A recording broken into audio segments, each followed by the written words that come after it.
For $5 a month, you can actually see the Thin Green Line interviews and other video content on patreon.com. Just search the Thin Green Line podcast on patreon.com. That's patreon.com, and feel like you're part of the conversation. Join us.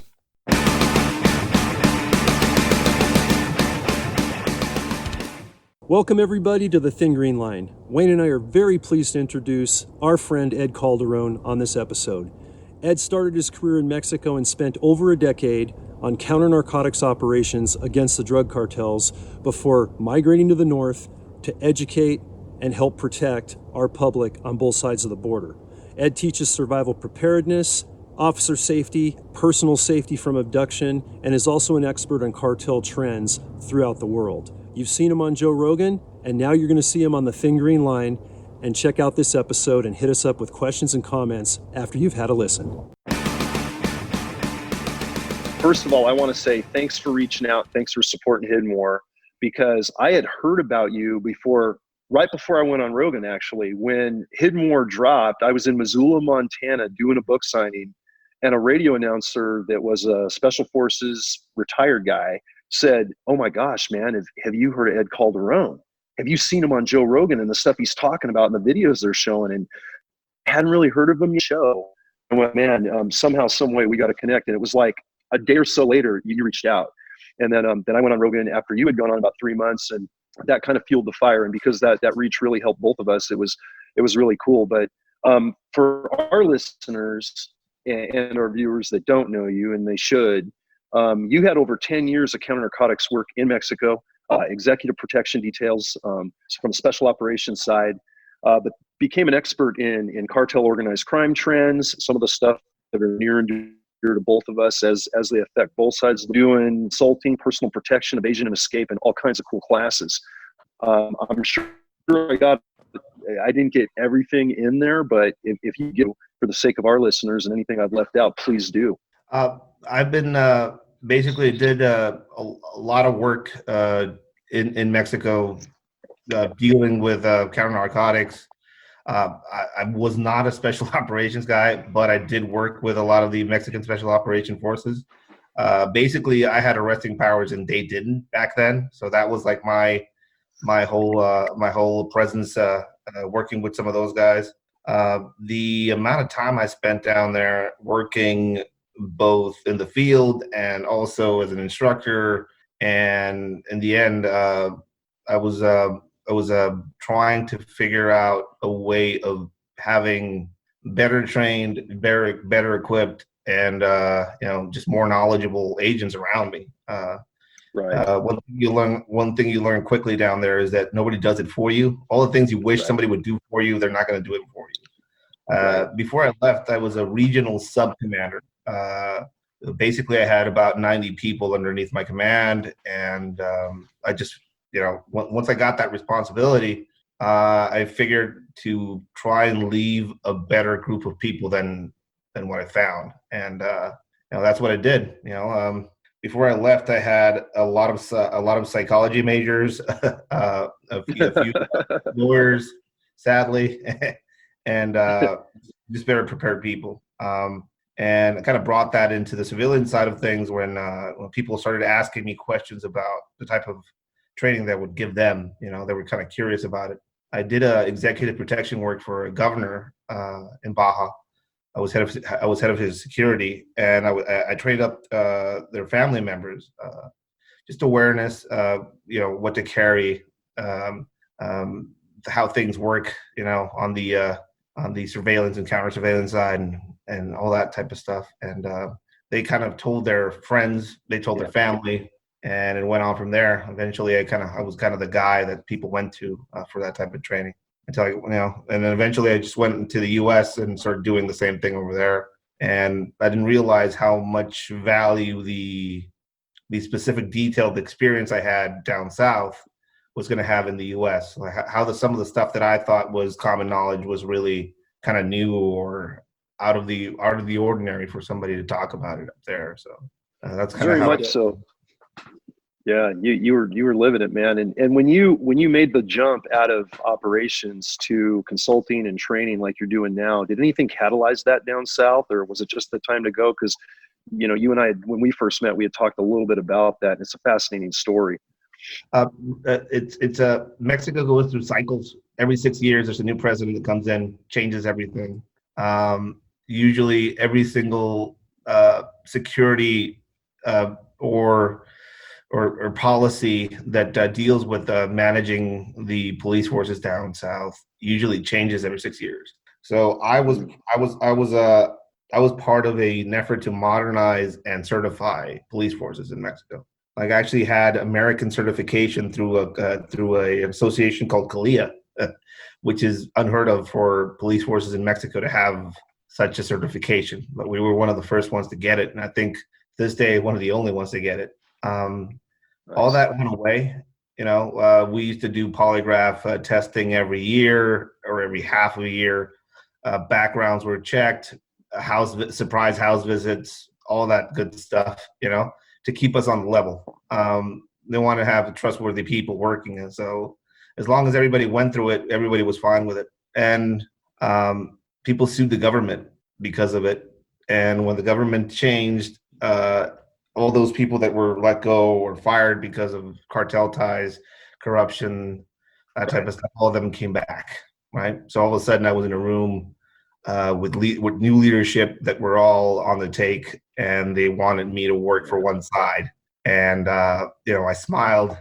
I said I was going to go to the office to figure things out, and I resigned that same day and, left for the U.S., basically. Wow, man. Kudos, brother. And it's so good to have you over here. And the interesting thing was when we first met, we started talking about this embedded cartel presence all throughout America that very few people seem to take seriously. And they're just starting to get wind of it, largely because of your reach and the stuff I'm doing. And thankfully to our mutual friend, Joe Rogan, of putting it out there and having an interest in it. And Wayne and I, as game wardens, we're always first and foremost about public safety, whether it's south of the border, north of the border.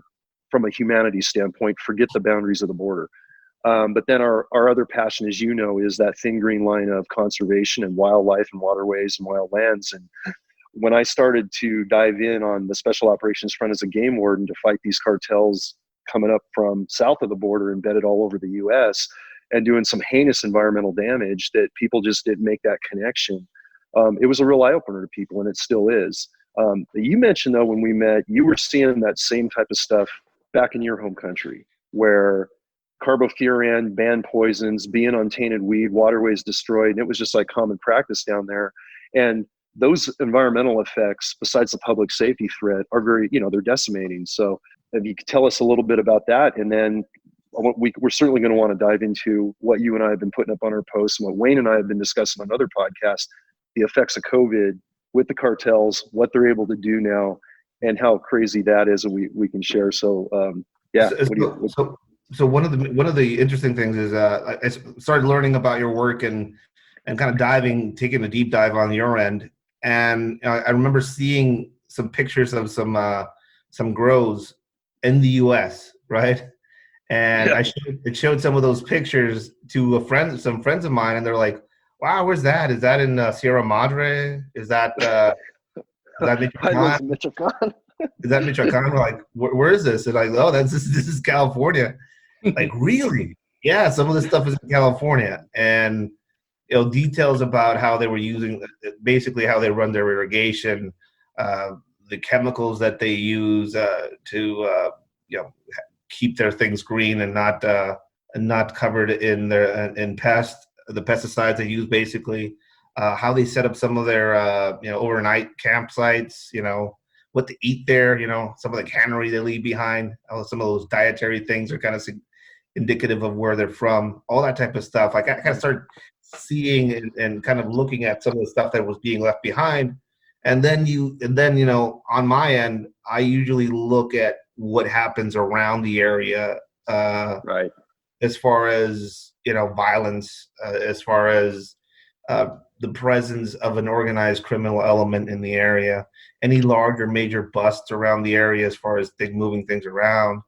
And then you quickly realize that cartels usually have a way of operating as a cell as a group of cells working, right? So it's just like a virus, basically. A virus will affect the host in a very specific way. It starts off with the airways and then it goes into the lungs. That's the same thing. They work in an area and they start off basically building up a security element, building up a safe house type setting or place where they can move things and live. Build up local connections with people that have ties back to the home country of Sinaloa, for example. So you see some Sinaloa specific communities out there that have all the cultural, religious traits and stuff like that around them, embedded in places where some of these grows are starting to pop up, or some of these grows have been going for a while. So you just quickly realize that they basically exported a methodology of making a living to the U.S. and it's been going on for a long time. And it's meth production, it's a lot of things, and now it's also the violence, And I think what a lot of people don't understand, it's a in a lot of ways it's an independent cell. It's not like people jump the border without any papers, go over there, those plants and grows, and run back with the money, go back to Mexico. That's not how it works. They're kind of embedded in the country now. The money stays in the U.S., which means that there's a thriving cartel nucleus or cell just basically living on the U.S. side now. Interesting. Yeah, and that's the most heinous reality for Americans to face. The more we talk about this, and that's exactly what we were seeing on the West Coast and in other parts of the country, all the way out to the East Coast where Wayne's at, is no one's going back south unless they're deported as a deportable felon. And then if they're a tier 1 grower or they're a human trafficker, or they're somewhere in that cell's organizational hierarchy of any value, it's a $4,000 to $7,000 price tag to get them across without a hiccup. We were, you and I haven't shared this, Wayne and I have, but we had arrested one DTO suspect, a grow boss, in multiple grows in multiple counties in multiple places of California over 20 times. And he was actually apprehended by some of our canines several of those times and getting deported and getting back within a day or two, if that, just because he was so valuable. So, that says what's going on. That's kind of a statement to the level of how effective their organization is and how widespread it is. And that's only one we're catching out of all the ones we're not, It's fascinating stuff, but it's definitely something we're concerned on this side of the border. Because that's an environmental hit. Every one of those grows, as you well know now, brother, is just decimating, because just a couple tablespoons of carbofuran in one creek, we're losing that waterway for miles, drinking water as well. And that's something we're trying to fight, and people are starting to take notice, And just coming from my own experience and seeing how some of these guys operate, there's no measurements being done, Right. There's no measurements being done. There's no environmental study around it. They are basically, slash and burn type mentality, right? So, and also you see the effects it's having on consumers. There's a lot of people out there that are on the consumer side that think, they're just growing weed in the hills, and what's wrong with that? There's a lot of things wrong with it. They actually sometimes produce a very dangerous amount of chemicals in weeds meant for consumers that then gets mixed up with some of the legal stuff that is being grown out there or is being sold out there. So it's detrimental to everybody involved in that culture as well. It's not a single side issue. It's not. It realistically shouldn't be a politicized thing. And yeah, it's the mentality they have is basically slash and burn, right? So they don't care if they're going to dump in too much chemicals. They don't have a measuring stick. All they care about is producing an amount of weight, selling it, and then going back and making more. That's about it. That's all they care about. And if you get in the way of them and their ability to produce, eventually, violence. There's definitely money to be made. people are surprised by the fact that people are still illegally growing weed in these environments. It makes perfect sense. It's a market, and it's a market that grew exponentially when it was legalized in some places. And now, if you still grow it illegally, there's still a large profit margin to be made, because you're not paying for a lot of things that normal regular growers are paying. And also, you're not paying for the use of land, for chemicals to be put on the plant in a very specific way by a specialist. You're not worried about anything environmental. You're just producing a load of shitty, horrible weed up there in the hills, in detriment to the wildlife and the land, basically. And there's still money to be made. People are surprised by the fact that cartels are still actually smuggling weed into the U.S. and now growing it in the U.S. Why? It's legal. Why are they doing that? There's still a large profit margin to be made by selling that. Yeah, big time. And we're seeing this in all of our messengers from followers, and in any of the education you're doing, I'm doing, Wayne's doing, is the idea, and I'll take my old home state of California as an example. We were about 4 years in deep with our marijuana enforcement team, our specialized unit, when Prop 64 was passed, which was the recreational, marijuana regulation law in California. All the medical laws tightened up. And everyone said, hey, you guys are going to be out of a job, man. You built up this team. You got training standards. You elevated, kind of like what you did down with your team, brother. And you guys are going to be out of a job. And we said, are you crazy? Do you know how lucrative this stuff is on the East Coast and Middle America, in the Midwest, in states that don't have any regulation? And then our black market just doubled within a year of Prop 64 being passed, simply because what you just said, bro. This is really potent, high THC content cartel weed that had no overhead other than just getting it grown. No taxes, no environmental purity standards, no permits, none of it. Yet it's half or less than the price of a pound of dispensary quality weed coming out of California or Washington or Colorado. So we've seen a backlash. And when COVID started, especially, and talking to my teammates down there, and I want to pick your brain about what you're hearing on both sides of the border where you're at, it's open season right now. These guys know there's not a lot of law enforcement presence because of the pandemic protocols, because all of us as first responders are tied up on more immediate life and death situations in the urban areas. So the rural areas and those mountain countries for grows just aren't getting the patrol. And cartel groups' target of opportunity, they're just ripping and tearing on, both from Mexico and then within. And it's overwhelming our guys, and we're not even in the season yet. Yeah. Another interesting thing to kind of add to all that, the synthetic cannabinoids coming out of China, Yes. that are kind of being added to some of the weird, shitty stuff that is coming out of the mountains. That is, and it's not a clean substance. It's the version. It's the fentanyl version being used for heroin. But now for cannabinoids, the synthetic cannabinoid oils and stuff like that being added, it's dangerous stuff, Again, people view this subject matter and immediately go to one side of the political spectrum, and I get it. But this stuff, the amount of damage they're doing, is, and and basically how it's feeding a growing presence in the U.S. That is now, struggling with a lot of issues. This is another big one added there. Not a good deal for anybody on any side of the political spectrum. The effects of the COVID-19 pandemic and how cartels are kind of dealing with it.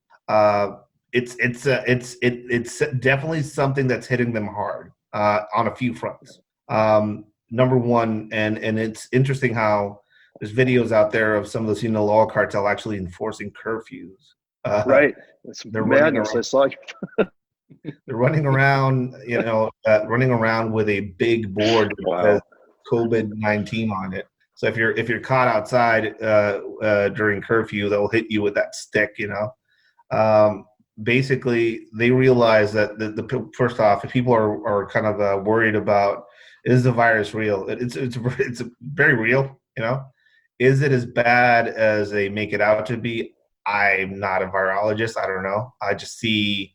I went to Baja, and I actually got a lot of time traveling during the whole initial stages of the thing, and I saw people sick with it. I've lost about 5 people that I knew from the virus. So it's a very real.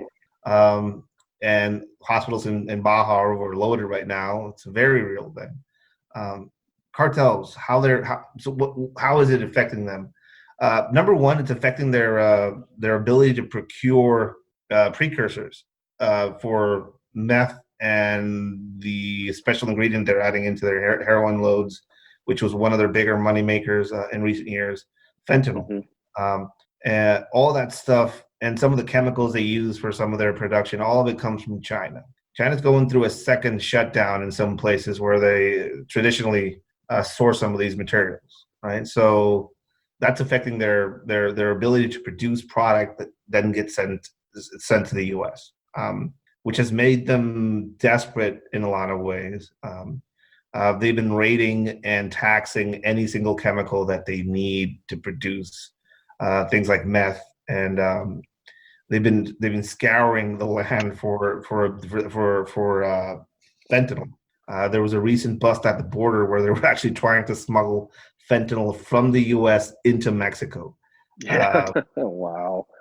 Because you guys reopened sooner than Mexico did as far as your maritime trade with China and as far as products. So the only way they could get fentanyl was through U.S. ports of entry. So somehow they got a big load of it, and they were trying to put it into Mexico so they can infuse their heroin and send it back up to the U.S., that's how desperate they are right now. You know?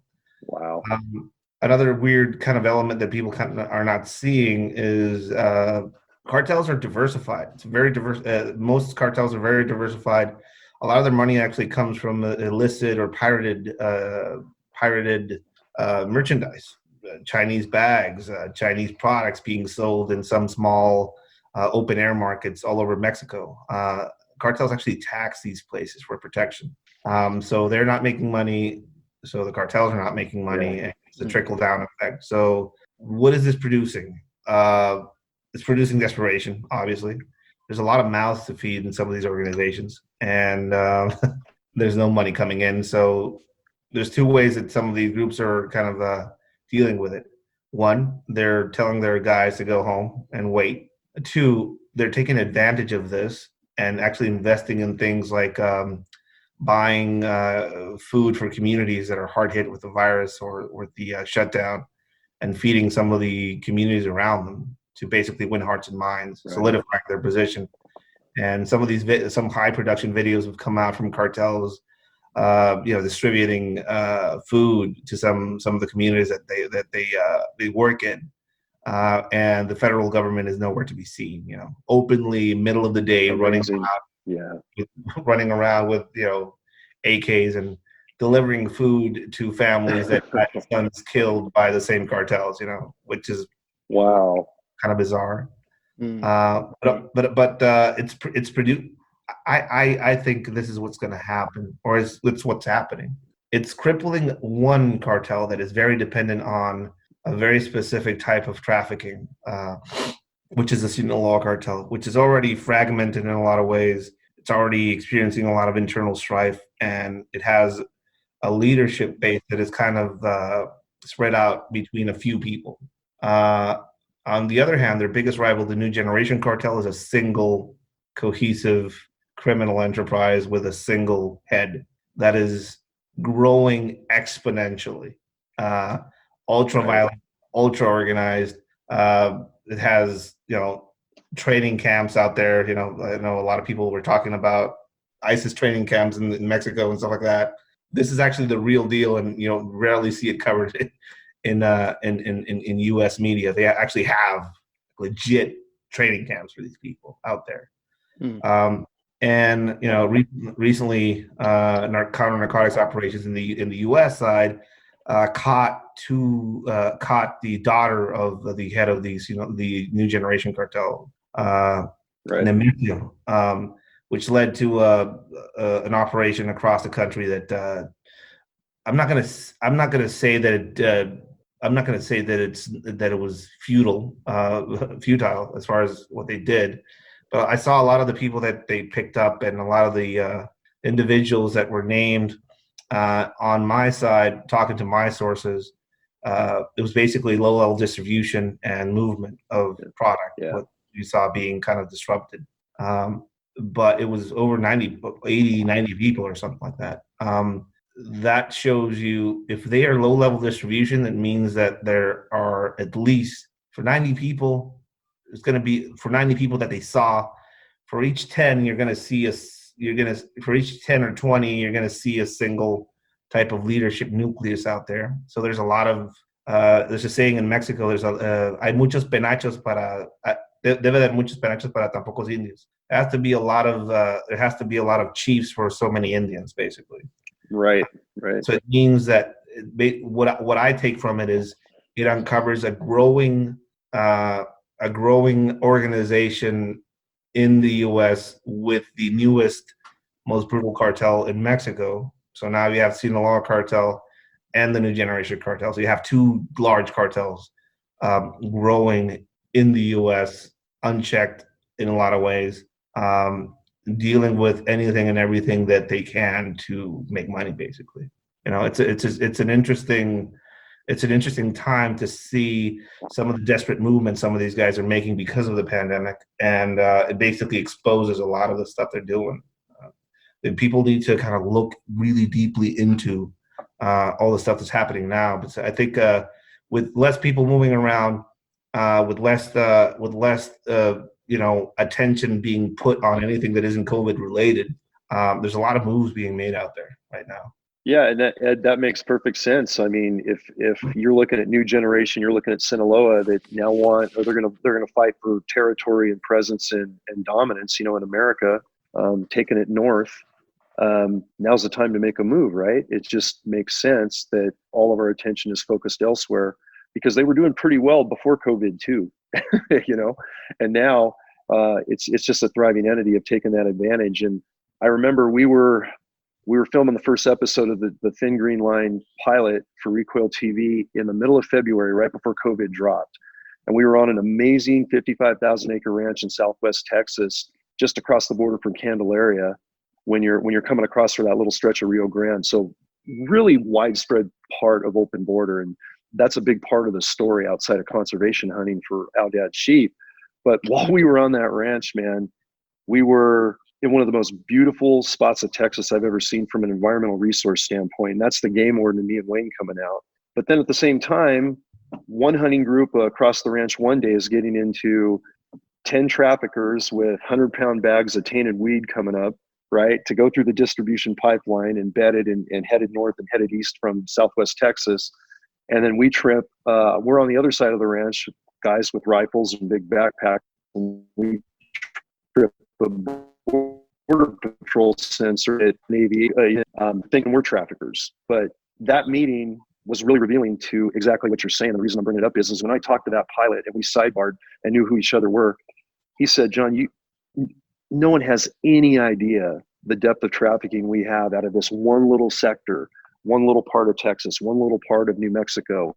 What's really happening at Juarez and everything that you're speaking to, Ed, it was absolutely spot on.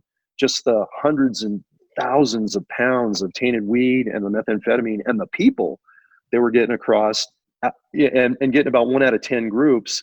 We weren't even seeing a fraction of the number of operatives that were getting into America from that particular example, but it's overwhelming. And then the COVID issue, as you bring up, all these unprotected traffickers, we have no idea what exposure level they've got. So our guys are, being impacted with that from the standpoint of border protection, BLM, a lot of the people you and I have both worked with. And it's just something that alarms me. And like our mutual friend Joe Rogan said the other day in a message, we were dialoguing. He said, shit, man, I think the cartels are the next big super enemy of the U.S. and they're going to be the superpower of the world that we're going to have to deal with, like the Cold War. And I don't think that's too far off. Do you? Well, one weird angle that I think, and let me put on my tinfoil, hat, and helps with COVID. Yeah. Somebody. Well, I get a lot of questions usually, and this one, with the COVID epidemic and stuff like that. all of this tension right now between the U.S. and China, right? Right. And people speaking on the fact that there's a war with China looming, in our future. Like, what do you think about that, Ed? That's like, I think you've been at war with China for years, and you just don't realize it. Yeah. War and wars are being fought all throughout the world in different ways and shapes. There's a lot of literature out there. I try and read what I can on the subject. China and is not my forte, but my true forte is basically things that they do in Mexico. Chinese, there's no separation between Chinese criminal actions, international Chinese criminal actions, and Chinese state that I can see. Right. Things from triads, things from illegally produced cannabinoids, fentanyl, all that stuff coming out of China and Chinese laboratories is done in some way, shape, or form with full knowledge and support from the Chinese state.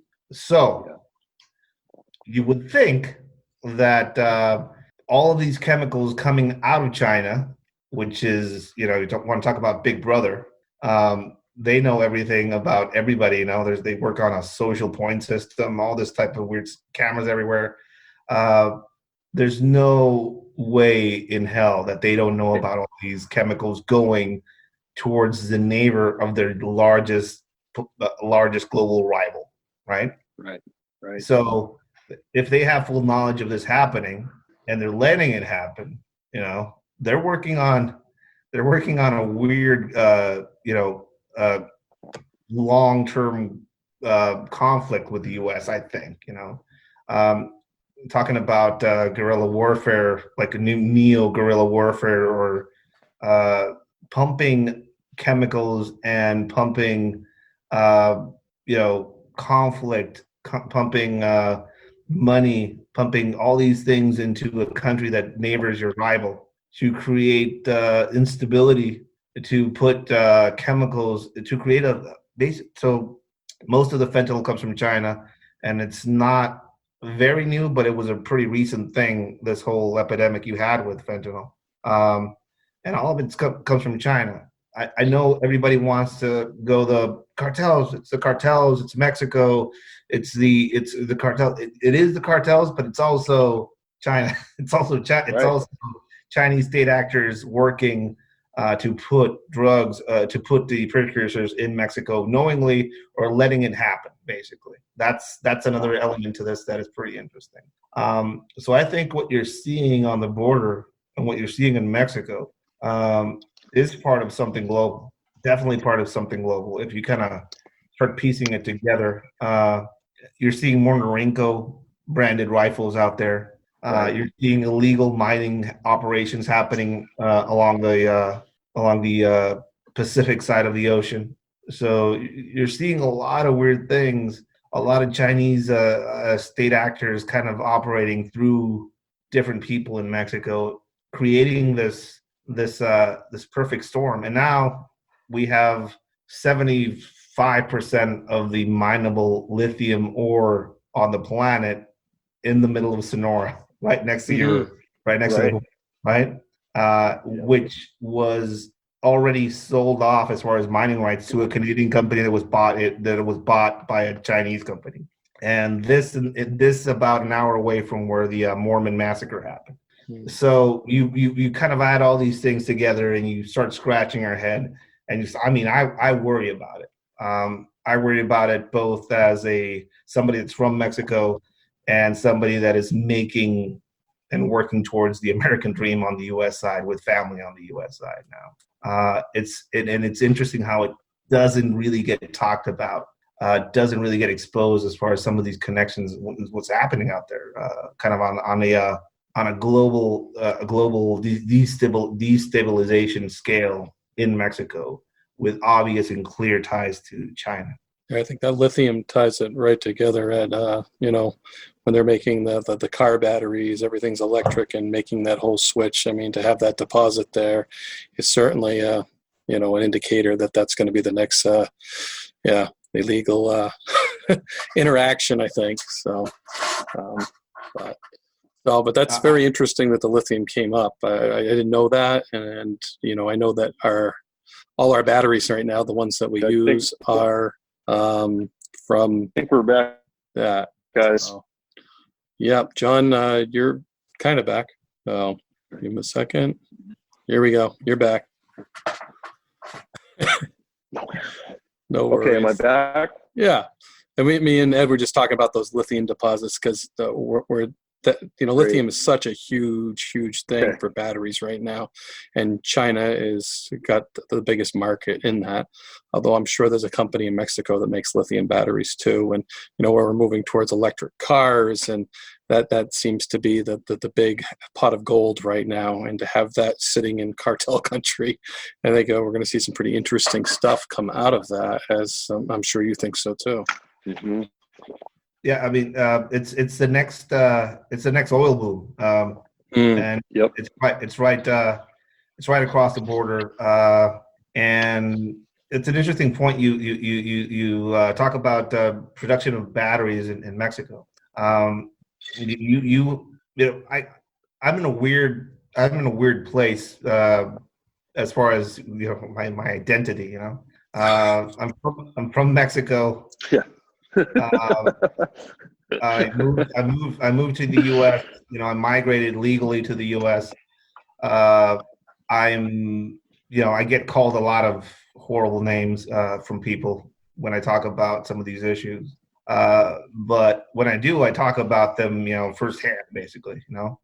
I don't talk about immigration as an outsider from immigration. I'm an immigrant. I went through the whole process. It's a very difficult process. It's a very complicated one, and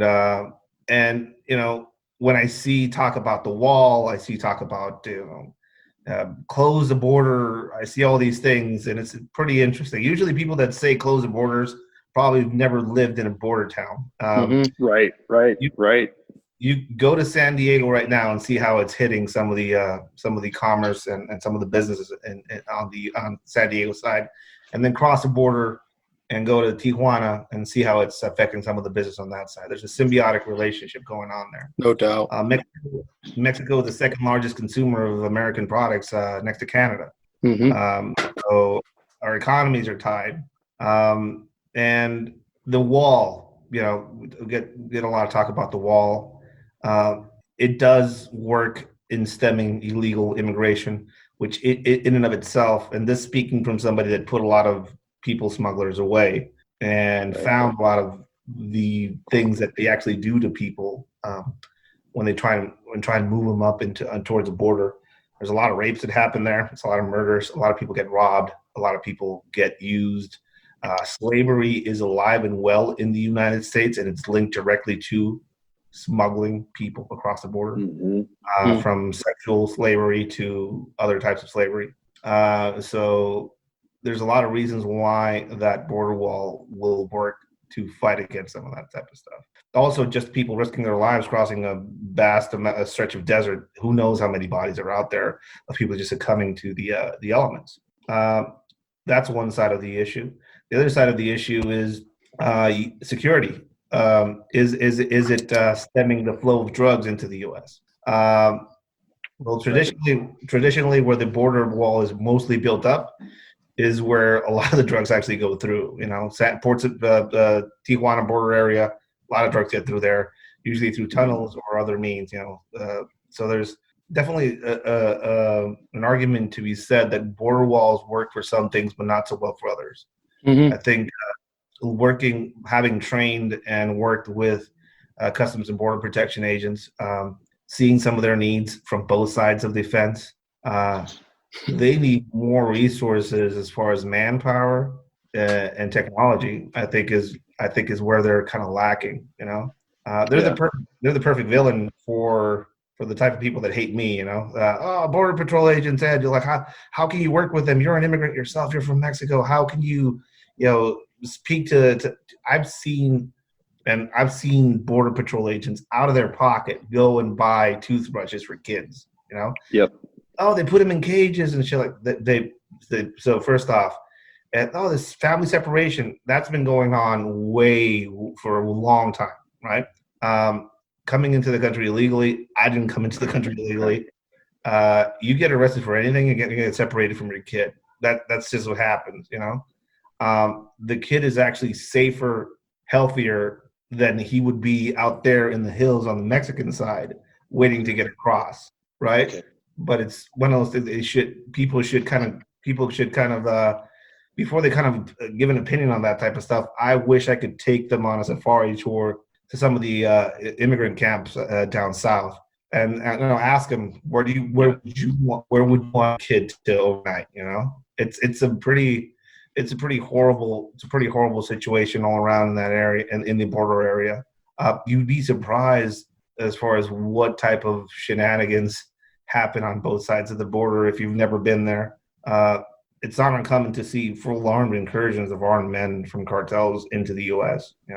Guys with AKs walking into the U.S., delivering something and walking back, and on the U.S. side having the same thing happen on the U.S. side, because they work on both sides, right?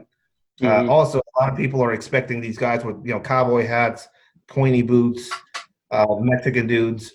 Actually, they're working in conjunction with biker gangs now on the U.S. side. Wow. So you're going to see a lot of Caucasian people sometimes working with them in conjunction on the U.S. side. You'll see, blonde ladies picking up merchandise, picking up loads on the U.S. side. I say this because we actually, on the Mexican side, we would see from afar some of the activities that would go on around the border, and we would just get freaked out by, soccer mom with a right. soccer mom with like a little backpack that was hiking with two kids, like through the hills, would just lean down, move a rock, and just pick up a brick and put it in her backpack and walk off, And you would see this, and you're like, Yeah. What connection could she have to the cartels because of her ethnicity? And then you kind of like figure things out later on. You see they have links to biker gangs in the U.S. Or other types of groups of that nature, which is now you start seeing that kind of. It's always been the case, but you see that connection in some of these places. So, it's a rowdy place, that border. Yeah. Yeah, something after watching all your Rogan shows, reading all your articles and everything like that, I just kept forming questions. And when you talked about the bravest man in Mexico, I could tell you have a little reverence there to the lieutenant colonel. I kind of want to know where you came from, and to take that step to come to the U.S. when they wanted you to join the other side. I mean, it says character to me, and I just kind of want to go back to your beginnings and how you developed that character and that type of thing. That you didn't go over to the other side. You didn't do that. There has to be something there, and I think that's something you can share with everybody. That especially we get a lot of young kids watching this that want to be game wardens, want to be in law enforcement, and just character just comes out when I'm listening to this, watching you talk, and the manifesto thing. That's your belief. That's what you want to do. This is I want to change something. And that just says so much about your character. Can you bring us back to how you developed and the choices you made? Sure. So I'm no saint at all. Working in Mexico as a cop, shady shit happens. It's unavoidable, It's part and parcel of the culture down there. But there's a difference between working in that environment and picking a side, which is exactly what a lot of people that go into that line of work do. What I mean by picking a side is usually you'll see outside. Even when I was going through training, every now and then you would hear somebody being called out, and they would step out of formation, and then you would never see them again. Later on, you would hear rumors of why they were taken out, and usually it's because they had an FBI background check. All of us went through the FBI background checks. and something came up where they were part of a smuggling operation of some sort, or cartel connected in some way, so they got kicked out. So that it's always been the case where they try to infiltrate our group and groups like us with some of their guys. Then later on, you would see guys approach us with money, basically. This is where you leave me alone, and there's more of this. All I need you to do is just leave me alone. Main thing that we learned early on: once you get into somebody's pocket, there's no way to get out of it. Yeah. When I graduated from the academy, my dad was there. My dad is the biggest pacifist on the planet. He doesn't, never raised a fist in anger, doesn't understand what went through my head when I decided to do this type of work, completely to the opposite side of the spectrum of everything I kind of became. But he gave me some of the best advice, don't let anybody own you, Ed, basically, was this thing. Once I got through training and went out there, I experienced right off the bat the realities of the work that it was in. Two of my friends were picked up outside of a hotel and executed horribly in the span of a few hours. The shootouts with people that were armed in a very superior fashion with very superior numbers were a constant. And you would look to your sides and you would see people that were there, and you would see people that would run away or not be there. And then you would look towards your leadership and the people that were there to kind of guide you along this suicidal endeavor. One of the faces and voices that I heard early on from my training and then later on outside was Lieutenant Colonel Lizaola. I actually got to experience his transition from being tasked with heading up training and then going into being the director of the organization that I was a part of. He was a graduate of the War College in Mexico. A lot of rumors and nobody knew what to make of him. He was he was one of those supernatural humans that you find in life. He as a director, he would go out into formation with a bunch of young dudes. I was 21 when I went through training, skinny, sunburnt, no hair. And he would, taunt us by doing, just, push-ups in front of us. See how much he could gas us. So he very much led by example. He was a badass. He was also very, very direct, honest, harsh individual. My first executive protection job and my first bodyguarding job was with him. Basically, he looked around the room. And said, "Ed, since I have a pretty weird, unique name for Mexico, people remember it. So, Ed, yeah, you know how to drive?" I was like, "Yeah, awesome. Get in the car." So my first executive protection job was driving him around Tijuana, supervising operations, basically. Wow. And we would go to places. So the way things worked back then, you would get anonymous reports, or you would get any sort of suspicious activity reported to Central, and nobody on the municipal police side would respond because they were in on it, or they just didn't want to get killed. And the only guys that would go there was the operations group, which I was a part of. So I would hear these reports coming in, and Lieutenant Colonel Lizaola would say, "Well, let's go over there." Okay. So go over there. Run to the bullets, man. Run to the bullets. Let's go. Yeah. The leadership, lead from the front, basically. He despised straps, carry straps on his rifle. So he would carry his rifle in his hand like a gun, because that's who he was. He would go in and interact with some of the detainees, kick doors down, that type of stuff. It was crazy. But he would say, don't ask anybody else to do what you can't do yourself. So he was very kind of influential in the way I did things later on. And there was one day he said, raise your hand if you want to, be a hero to your community and make a difference and be recognized for your efforts. Just raise your hand. And a few people raised their hands. I was on to him, so I didn't raise my hand. I was like, shut my mouth in the corner. And then he said, okay, all those that you raised your hands, get the fuck out of here. I don't want any of you. Like I need villains. I need people. I need villains. Basically, he said. I need people that are capable of fighting the type of people that we need to fight. So I need villains. I don't need anybody that want to showboat. I don't need any individuals. I need a group of villains to basically fight villains. We don't fight. We need to fight fire with fire, and that's what he made. He made a group of villains, basically. And as a villain himself, against the cartels were. He's one of the only individuals that I can recall in recent history in Mexico that was feared. This guy was feared by the largest criminal groups on the planet at the time, and that is unique in and of itself from this guy.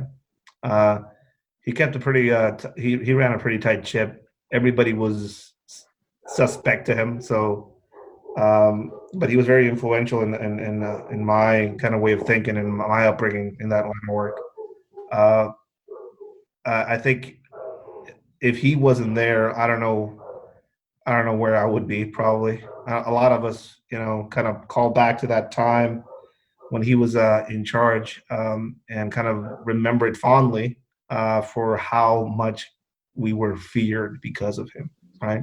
Wow. And, Man, Ed, what a mentor to have, I mean, like Wayne said, it speaks to your character, but we all need those mentors. And I know we had them in our career, but what a legitimate guy, man, actually feared by the cartels and leading from the front like all good leaders do. And you followed in his footsteps, and it's beautiful to see. And kudos to everything you're doing now to educate and really trying to make a difference out there, man. It's amazing.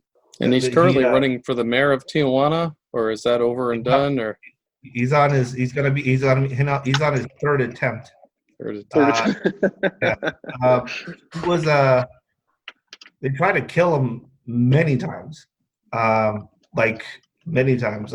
There's some people out there that have trained with me, and sometimes I do classes where we kind of sleep over during the night in some of the sites we're training. I disappear at night and go to sleep somewhere where nobody knows where I'm gonna sleep, and that is directly influenced by how he would kind of manage. First time I stayed at a hotel. First time I stayed at a hotel with him, he said, "Ed, what room are you in?" 204. Okay. He took his card, his suite. Now you're in room 205. Great. I grabbed it, and he was branded. Yeah, he was like, "Now you're in," right? And it was interesting. He said, "Never sleep where they think you're gonna sleep," right? So that was kind of interesting, and I learned from that. He got a lot of attempts on his life. The last one took the use of his legs.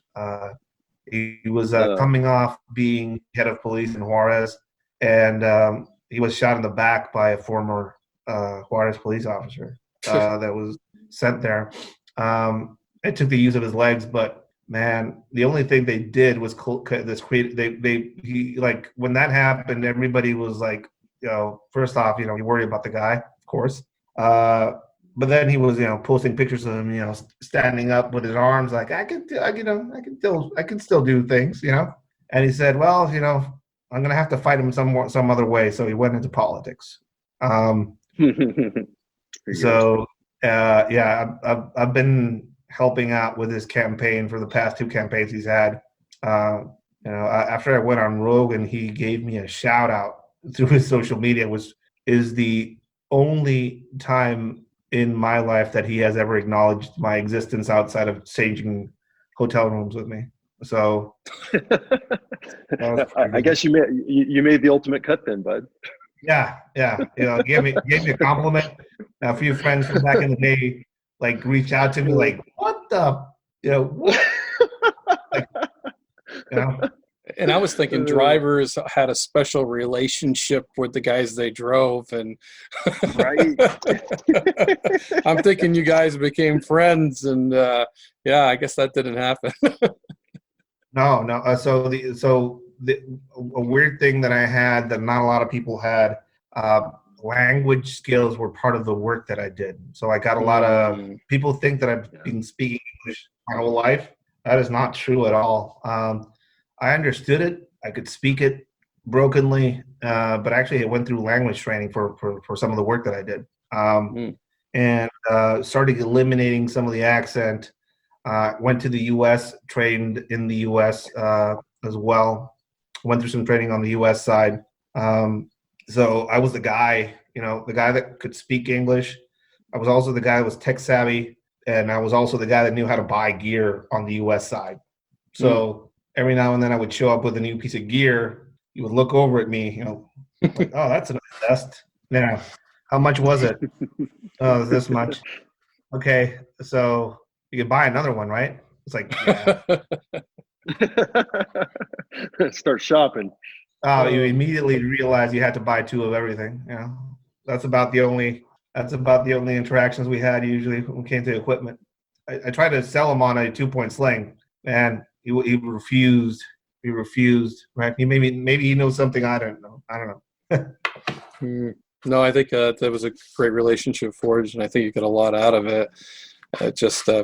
When I watched you talk on Rogan, when his name came up, your demeanor changed. So I guess that's maybe part of our police training and interviewing techniques, which I just that's what I really like to do, is to dig in there and find those cases that are hard. So I just like, that man had a big impact on it. And then I start looking at your character, and the other thing that comes up when you left that meeting and headed for the U.S., that just says there was something in place to do that, or was that a knee-jerk reaction? I mean, my gut tells me that you had a plan.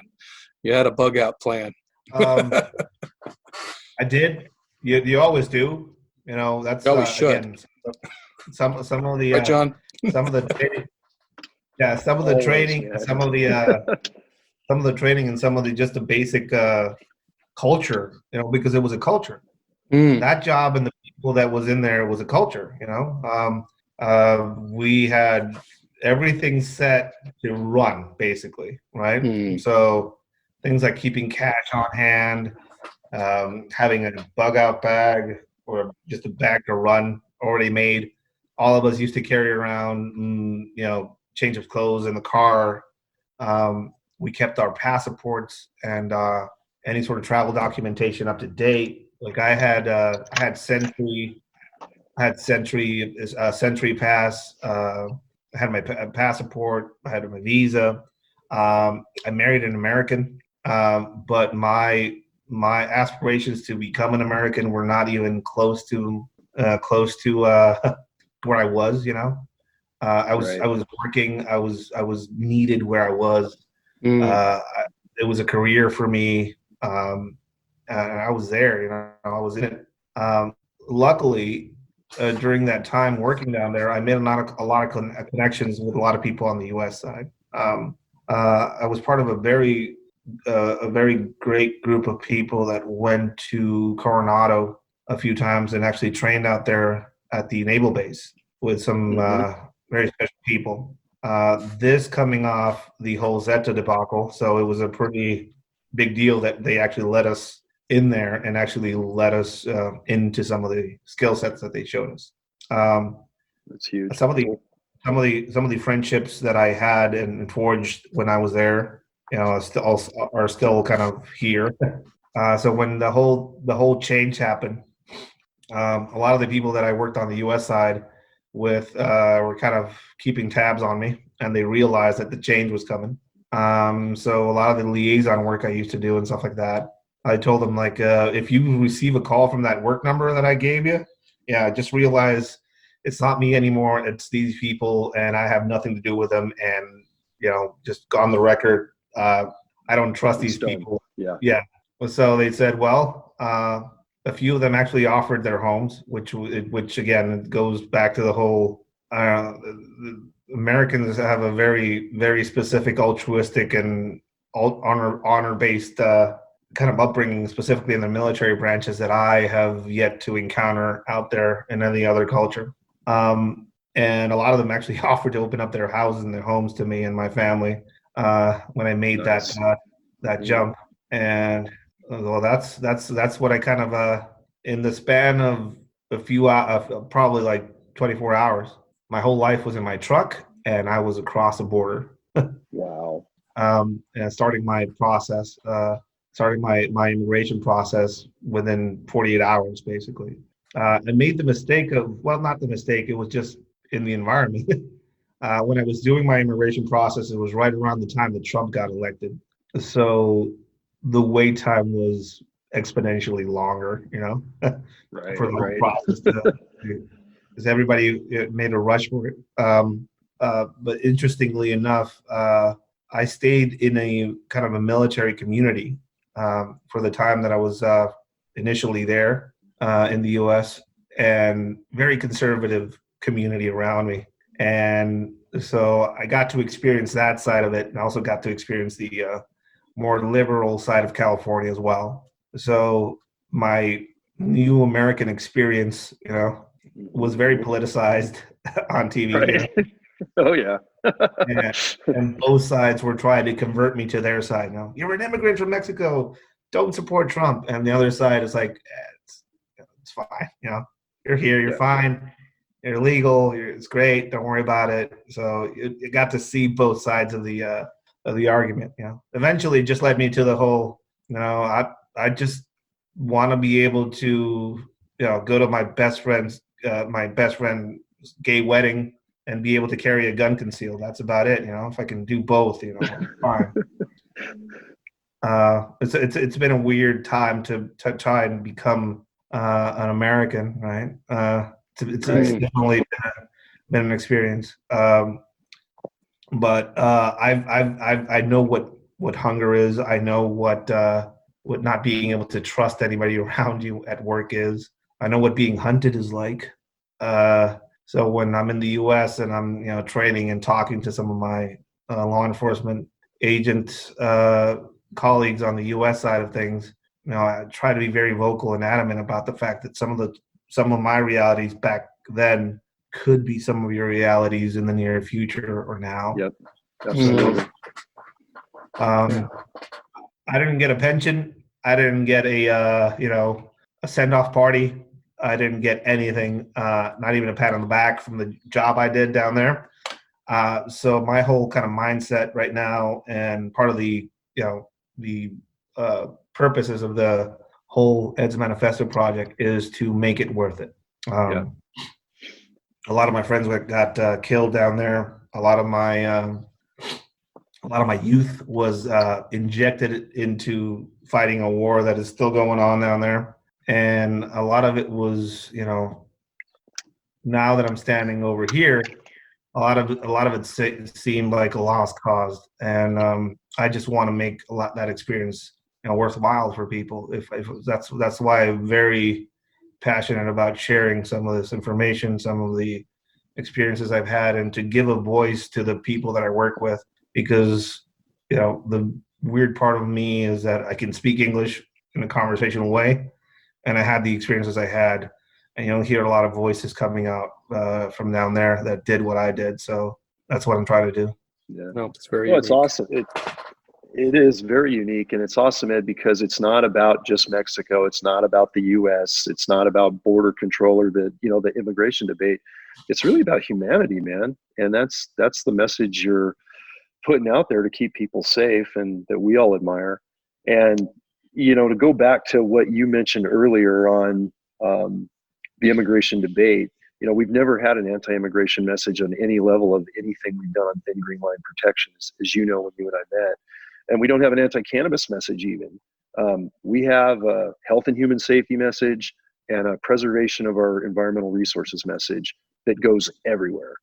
Forget the border, take it out of the equation. And man, all the experiences you had down there just personifies exactly what we see on the dark side of all those issues and how they can be politicized. And it's cool to see it being more universal and not segregated to one spot. Yeah, specifically the subject of public lands. The U.S. doesn't know, Americans don't know how amazing they have it. So true, man. Take it for granted too. I mean, Mexico is a pretty wild place. I've been in some pretty amazing places in Mexico, but we don't have a conservation culture. And no. The amount of slash and burn and the amount of places that I used to go to that you go to now and they're gone, right?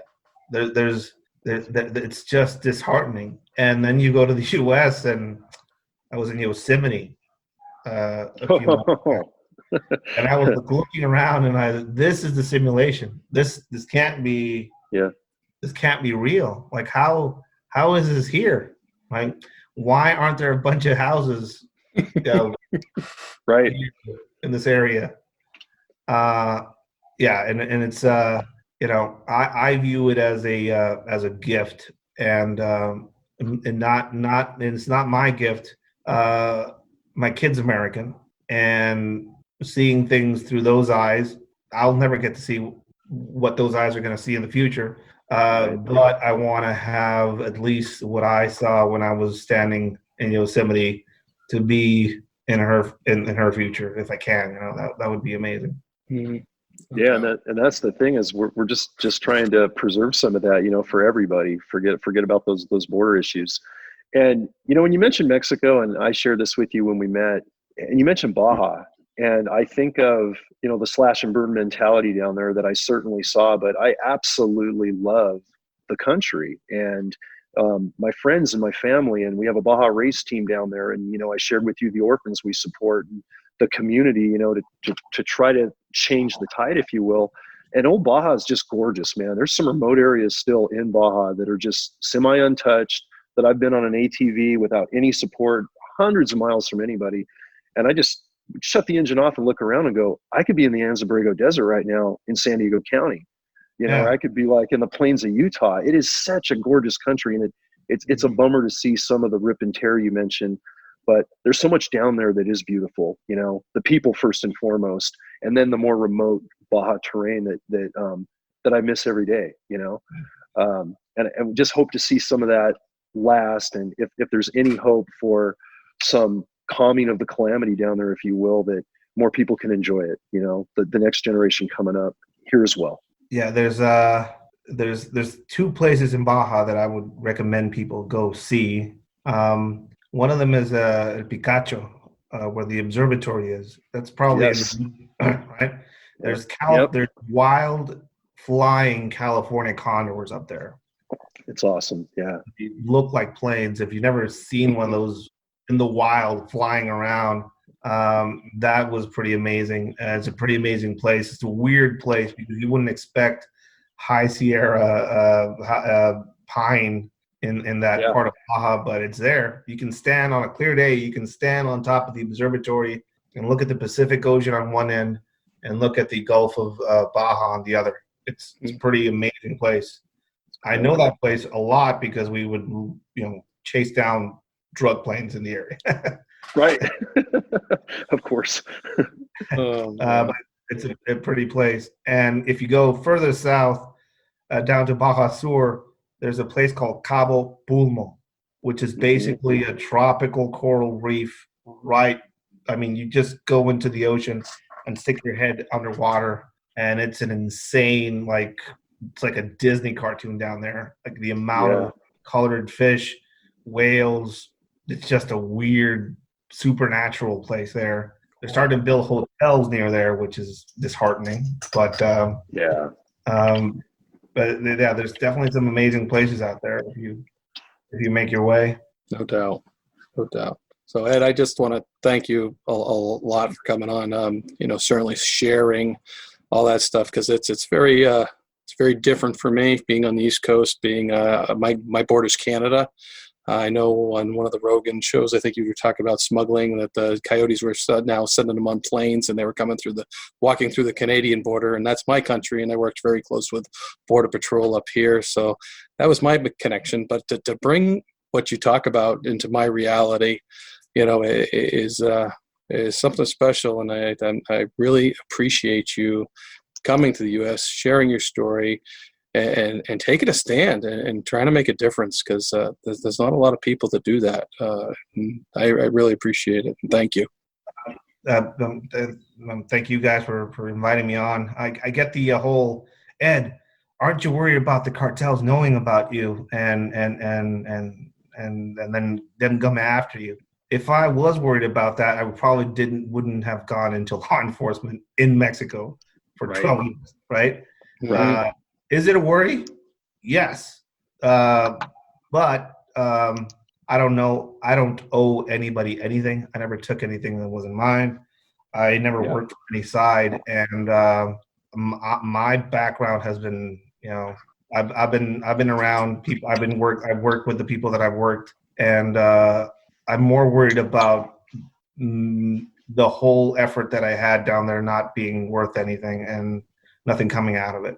Right. That's what keeps me up at night. I'm not scary men waiting to hunt me down. I'm not particularly. I don't speak about anything that I don't know about, and I don't speak about anything that isn't verified or that isn't part of something that is kind of open source, right? So. I get that question a lot. Aren't you worried? I think anybody that's ever done anything that's worth doing will usually create enemies out there in the world, and inevitable. That's just inevitable. The difference between most of my law enforcement agent friends in the U.S. or some of my military friends from the U.S. is most of the enemies that I made were lived pretty close to where I used to live. And then there's a lot more of them. And, again, you have no idea how good you have it in the U.S. When it comes to some of your law enforcement professionals, some of your wildlife professionals, and keeping that preserved for your kids. There's a lot of things you have going for you. And I think, I think it should be obligatory for American youth to travel to other parts of the world to see how the other side of it lives, so they can appreciate that a bit more. But yeah, it's it's been an amazing trip, an amazing experience, and I'm just glad to have ended up on the U.S. side. That's about all I can say. No, man, it's great, and I like your point. We really appreciate your point. If the X generation, all of the next generation of kids could sit in Mexico for a day or go overseas for a day, what an education lesson of appreciation, when we're trying to drag some of them out to enjoy the outdoors. And man, we, really appreciate you being on, and great to see you again, brother, and healthy through COVID, and look forward to talking again. But it's been great. Thank you so much for being part of our Thin Green Line. Thank you. It was an honor, Ed.